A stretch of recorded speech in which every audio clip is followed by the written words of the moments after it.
Okay, welcome everyone to the fourth and final webinar in our September series celebrating the joys, the triumphs, and the benefits of family meals. I'm David Fikes. I'm the Executive Director of the FMI Foundation, and I'll be serving as your tour guide on this extravaganza of information this day. Today we tackle the topic of having affordable family meals, and we are privileged to have several experts with us weighing in on this timely and appropriate subject. But before I introduce our first presenters, let me cover just a couple of matters. First is a reminder of everyone to adhere to our antitrust laws. You'll see a copy of FMI's antitrust statement on the screen before you. And I would remind you that according to these laws, discussions of sensitive topics like such as agreements to fix prices or allocate markets or to engage in product boycotts or to refuse to deal with certain third parties are all illegal under antitrust laws. I don't anticipate any difficulties in this arena this day, but just wanted to put that out there as a reminder of our intention to comply with all antitrust laws. I also would ask anyone joining us if you've got questions or any concerns, to pose those concerns, questions, or to make any comments in the chat box. We'll be reviewing it periodically, and we will present our questions to our presenters at the appropriate time. It is indeed my honor because FMI has a long-standing relationship with Common Threads and we're proud to call them partners in our enterprise of raising public consciousness about the benefit of family meals. And we've invited two of their staff to join us today to talk about their work at Common Threads in both nutritional education and in helping folks to achieve affordable family meals. We will hear first from Josh Fox, who is the Corporate Engagement Manager for Common Threads. Josh has over a decade of experience as a nonprofit fundraiser and also specializes in building dynamic relationships with corporate partners, a skill that we at FMI can attest to, and we enjoy working a lot with Josh. In addition to Common Threads national nutritional programs, his experience includes deep dives into Chicago's out-of-school time education network and the city's vibrant arts and culture sector. He lives on the south side of Chicago, and if you are a Jim Croce fan, you know that that's the baddest part of town. So we welcome Josh today. And Josh will be followed by Kristen Mize, Education and Training Manager of Common Threads. Kristen works collaboratively with a creative team of registered dietitians and culinary experts to bring hands-on learning programs about nutrition and culture and food to students, teachers, and families. And I'm sure she'll be drawing upon her background as a public school teacher in the greater Austin area, and we will see evidence of that in what she shares with us. So we welcome Josh and Kristen, and I'll introduce Maddie a little bit later in our program. So Josh, Kristen, take it away, please. Thanks so much, David. It's really a pleasure to join you guys again. And I'll say from our side, it's really wonderful to have such a long-term partnership that is easy and productive. So I'm just going to do a quick overview about Common Threads, and then Kristen will really dig into some of the details about how we're approaching family meals. This is us. There's Kristen on the left. I'm on the right with our contact info. So Common Threads is a national nonprofit that's focused on cooking and nutrition education. We're right now on the ground in 10 different markets. And I'm not going to read, this is our whole mission statement, but you can go to our website and check it out. We're in 10 different markets, which you'll see here on the map. And we reach right now roughly around 40,000 people a year. And that includes training 1,000 teachers, providing up to 200,000 healthy meals and snacks, and partnering with 300 schools and community organizations. So partnerships are really the kind of kernel of what we do.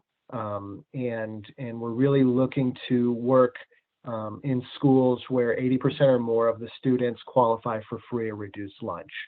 So that's kind of the guiding light of the areas we work in and the partners that we work with. Here's a little bit of description about our programs. The first two in the upper left are our kind of core programs for youth, and that includes Small Bites, which is a half-hour-long snack making program in which kids learn a specific nutrition concept and then make a snack and eat it together. Cooking Skills in World Cuisine is a little more advanced. That's an after-school program where kids get into the kitchen of their school cafeteria and actually cook a meal with a chef instructor and a good deal of chaperones, because they've got big knives and they're cooking with heat, and it's really wonderful. As the name implies, there's an element of cultural exploration as well. So each week they learn about a culture from a different country, and I think the U.S. is included too. And then they cook a meal based on that cuisine. We've got a growing roster of on-demand programs that people can do if they're not located where we are, or their schedule doesn't permit them to participate in person, and those are kind of self-guided. Teacher engagement is a big part of what we do, especially because teachers are often the ones actually teaching our curriculum. Parent engagement, so we're really looking to ultimately affect the whole community that we're in. And so we're building this kind of community of practice with the kids and the parents. So we have family cooking classes, we have grocery store tours, and parent workshops.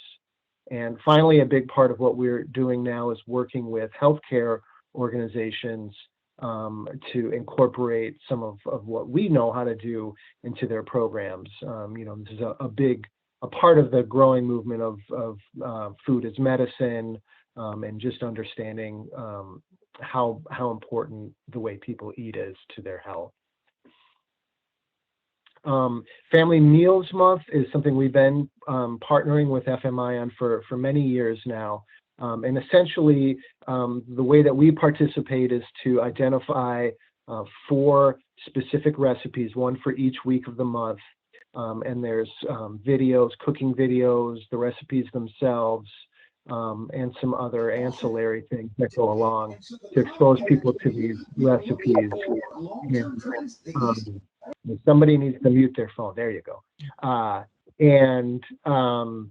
And give people some exposure to some food that they might not have eaten or tried to cook before. So it's a really great partnership. And I'll end there, and I'm going to turn it over to Kristen, who's going to talk more about some of our approach to family cooking class and really inspiring families to cook together.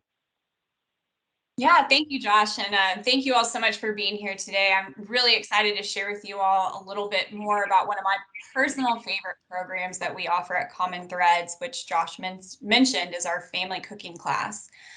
This class is really unique because it focuses on family participation in the kitchen, healthy ingredient substitutions, and of course, convenient cost-saving recipes.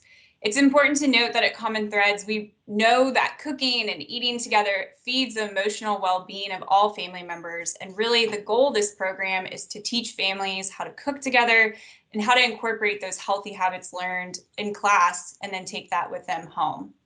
So listed here, you can see the 3 overarching themes of our class curriculum, focusing on restaurant meals at home, breakfast, a healthy start to your day, and then lastly, family dinner without the stress.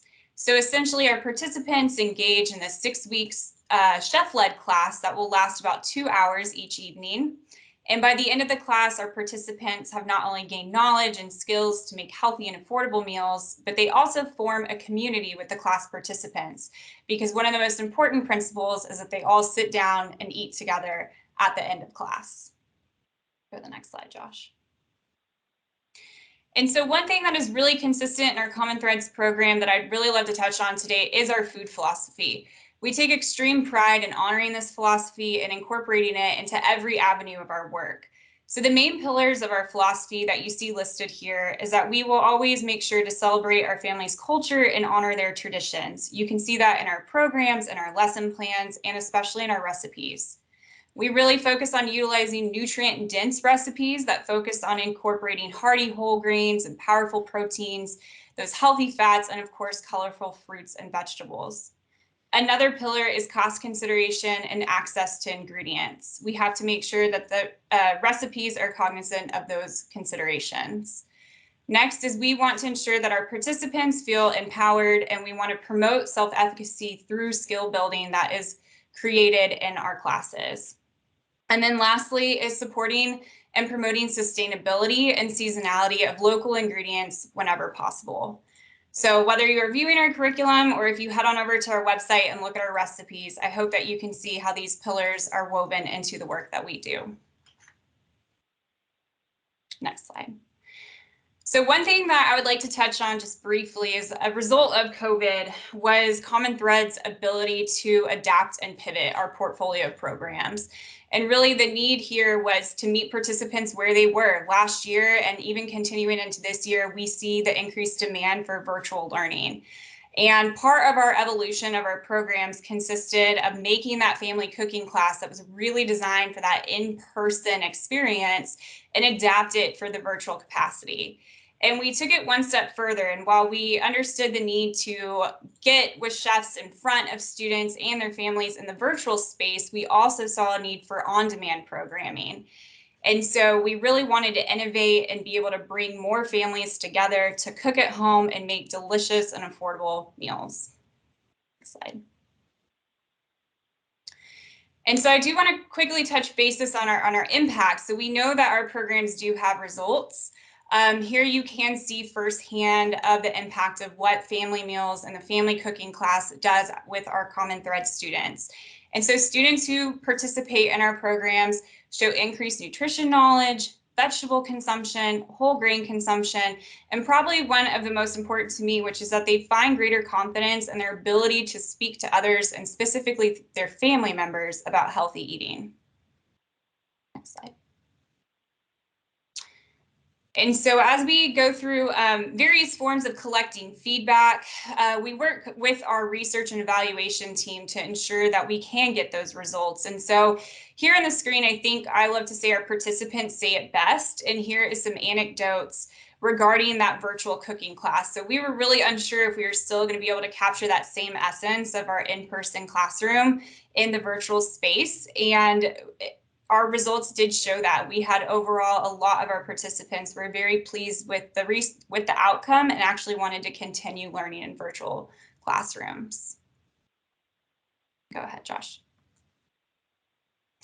And so I know we're getting close on time, and that was kind of a brief overview of our family cooking class and why it is so close to us and the work we do. But we definitely want to leave you guys with some resources. Head on over to our YouTube page. We have tons of snack making and actually healthy cooking videos that you can incorporate and use with your own family or into any nutrition work that you are doing. We also have instructional videos. And then Josh, go to the next slide. And there's going to be a bunch of resources here, but our Teach portal is a great place to start if you want to go for any type of continued professional development and gain access to our curriculum and kind of poke around in our resources. You can sign up and make an account for free.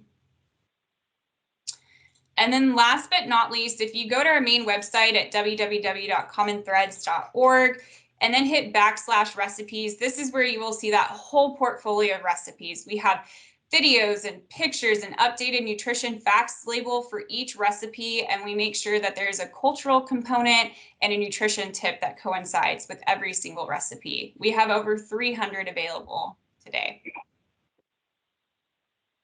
And then last but not least, definitely sign up for our newsletter, and you can connect with some more of our resources throughout each month. And so Josh, I'll go ahead and pass it back to you to kind of give us a wrap up. Cool. And there's one more here, the on-demand resources, which is this slide. Thanks so much, Kristen. That's a really, really fast overview, but there's a lot there.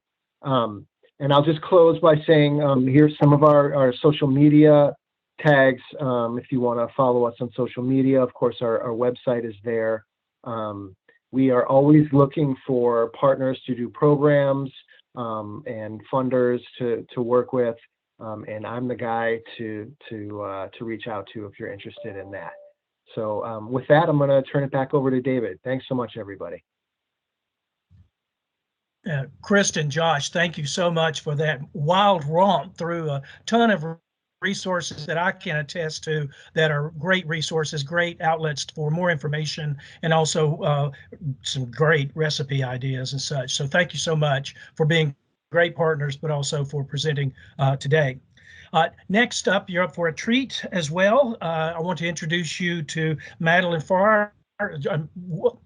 I almost can't say Madeline because we all know her as Maddie. Maddie works as an assistant in our government relations department here at FMI, and she has been wildly successful in putting together what she is calling a Taste of Food Retail newsletter. And this is a series of newsletters intended to be sent to the Hill to inform our legislators and our regulators about what we as an industry are doing in this arena of healthy food and affordable foods.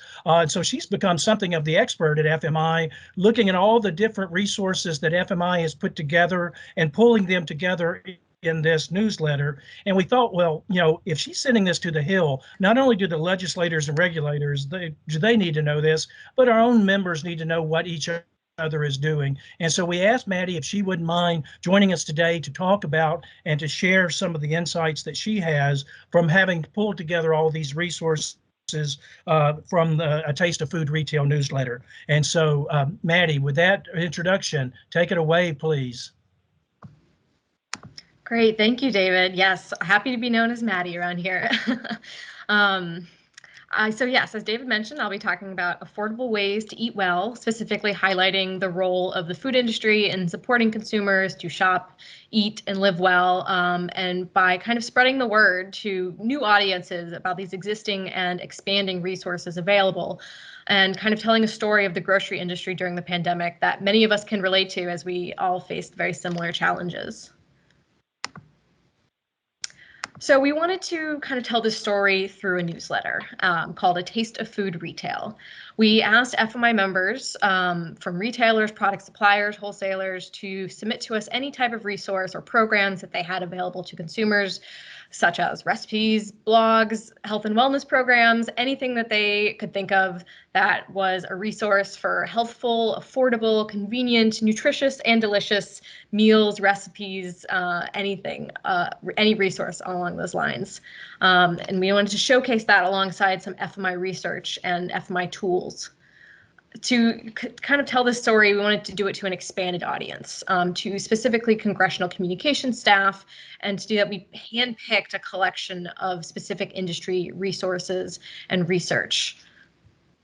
We wanted to do this to partly in September to promote family meals movement to Congress as a source of valuable information, but showcase that it's really a partnership between I guess, the FMI Foundation and FMI food retailers.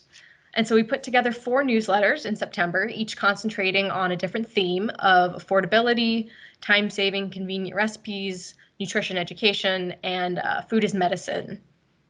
And so today I'll be showcasing resources focusing on the affordability and a touch on a few others that kind of overlap. And so we wanted to show to Congress how critical and proactive the food industry has been during the pandemic, and to show how the future of the food industry looks to adapt to the needs and wants of consumers. COVID-19 has been extremely impactful for the food industry, and so retailers, wholesalers, product suppliers really have committed themselves to safely supporting their communities and keeping Americans fed and supplied with key household items during this crisis. It also many supermarkets served as the health and wellness destinations for food, cleaning and sanitation supplies, but also for medicine, vaccinations, and immunizations during the pandemic. So we wanted to encompass all of this in one place that could be accessed, very easily and available for lawmakers and different congressional staff. And so here are just a few screenshots of the newsletter that we sent up. This is the newsletter on affordability. And I'll be going over these resources in detail in a second. So these are Feeding Assistance Toolkit, FMI Food Prices Fundamentals Fact Sheet, and some retailer recipes that I'll go into detail in a little later. So we wanted to showcase how retailers are supporting learning about how to shop and how to use grocery retail resources to, enable consumers to take advantage of the affordable, budget-friendly food and meal options that are available to everyone. And so a couple things that you can do. You can create a meal plan and plan your meals as far in advance as you can. This has added convenience and time-saving it can save you time for different cooking or to plan ahead your meals. You can stretch your food dollar by including leftovers in your meal plans. Planning can also help you take advantage of sales on certain items, so you can stock your pantry and freezer with essentials so you can have them on hand to make some easy meals. When you plan ahead, you can also take advantage of larger family-sized packaging on all types of food items and ingredients. And so that can equal to a smaller price per pound, which leads to savings in the long run for consumers. Signing up for your groceries loyalty program and downloading a grocery app can also help you by getting you alerts on sales, deals, coupons when they're available straight to your inbox. So you can use those when you plan to go to the grocery store. So you have a price of each of the items when you put them on your grocery list. So it helps you create a budget. A list can also help you stay on track when you're in the grocery store, so you can directly find the items on your list and stick to your grocery budget. Also, buying grocery store brands helps you helps be budget friendly because comparably they are traditionally lower price and very comparable quality to other brands. A lot of this is from FMI's 2021 U.S. Grocery Shopper Trends, and we included this in the newsletter because it provides the latest insights into customer behavior and shopping habits. It's useful for food industry companies, but it's also helpful for lawmakers to understand how extra dollars in consumers' pocket can support them to, for example, purchase those family-sized items or purchase staples when a sale is happening, and provide insights into how the food industry is adapting to respond to consumers' needs. Another significant area of interest, especially in government relations, is the role of feeding assistance programs. FMI and grocery stores are proud private partners in federal feeding programs, including SNAP, WIC, and PEBT. Grocery stores are the cornerstones for many communities, providing access to affordable and nutritious foods. FMI has developed a toolkit that has focusing on feeding assistance with several resources, including mealtime solutions, ideas for ingredient substitutions, and information on food banks and how to enroll and use food assistance programs. Here I've included some interactive infographics that we have. We also have a video in English and Spanish on how you can enroll in feeding assistance programs. Those interactive infographics can be shared and clicked on to access frequently asked questions, and so we encouraged in the newsletter to share these with constituents and with consumers. And you can find all and share those resources at feedingassistance.com. Another big part of the story is food prices. And in COVID-19, very affected grocery prices more than any other category. It affected every stage of the food supply chain: farmers and ranchers who produce the food, manufacturers, grocers who provide those foods to communities. And it was more than store-level challenges. It was a full story of inflation, transportation and shipping, packaging, raw materials, a story of extreme weather patterns, all affecting the prices consumers were seeing on the shelf. And it also was just the simple fact that 52% of all household food spending used to be at restaurants. And then 2 months later, most of that money was diverted back. It was redirected back towards the grocery sector in the first 2 months of the pandemic.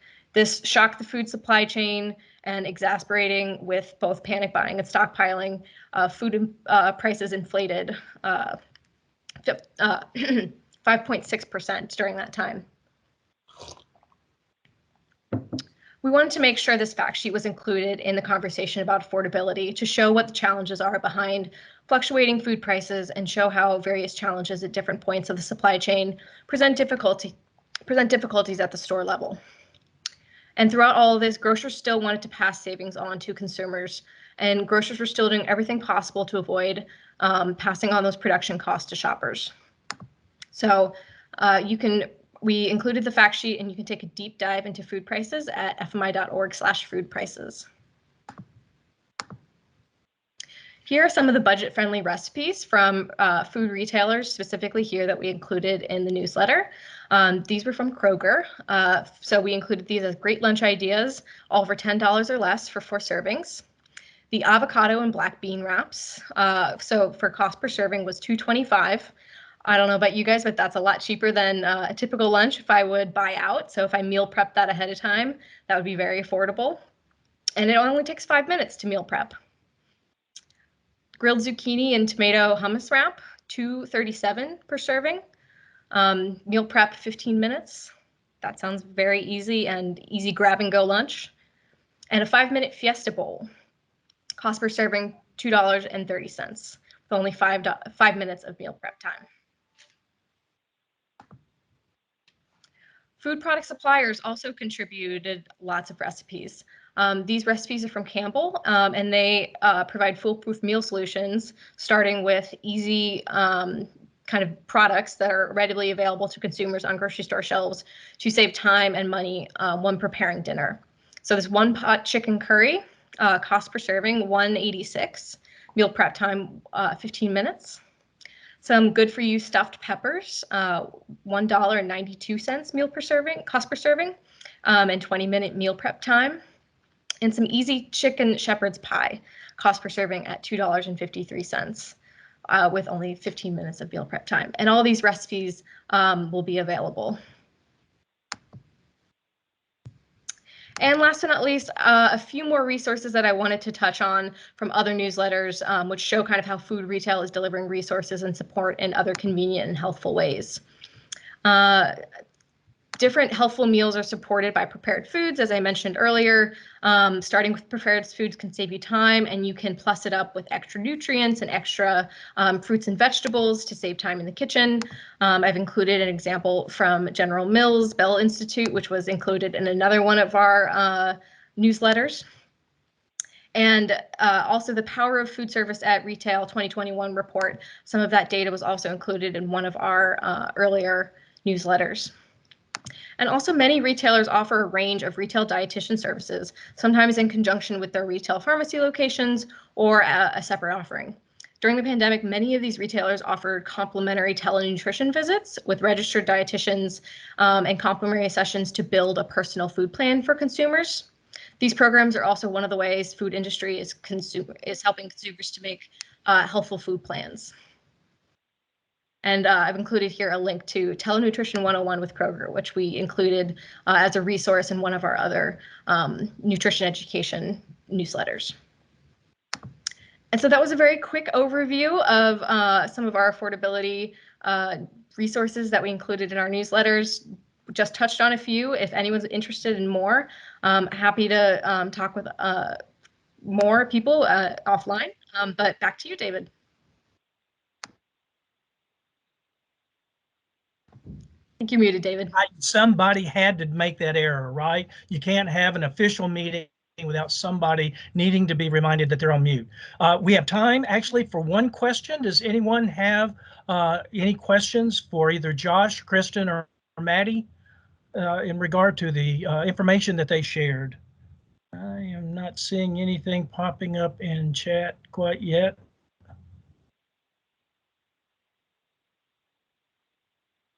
Okay, if not, I will give everyone back 27 seconds in their day. And so again, thank you so very much, Maddie and Josh and Kristen. Great presentations, wonderful data, and great information and resources shared with everyone that we can all take advantage of. So this is our last in this series. Thank you all that have supported this, and I hope that you go and enjoy a family meal this evening. Thanks so much, everyone. Appreciate it. Bye-bye.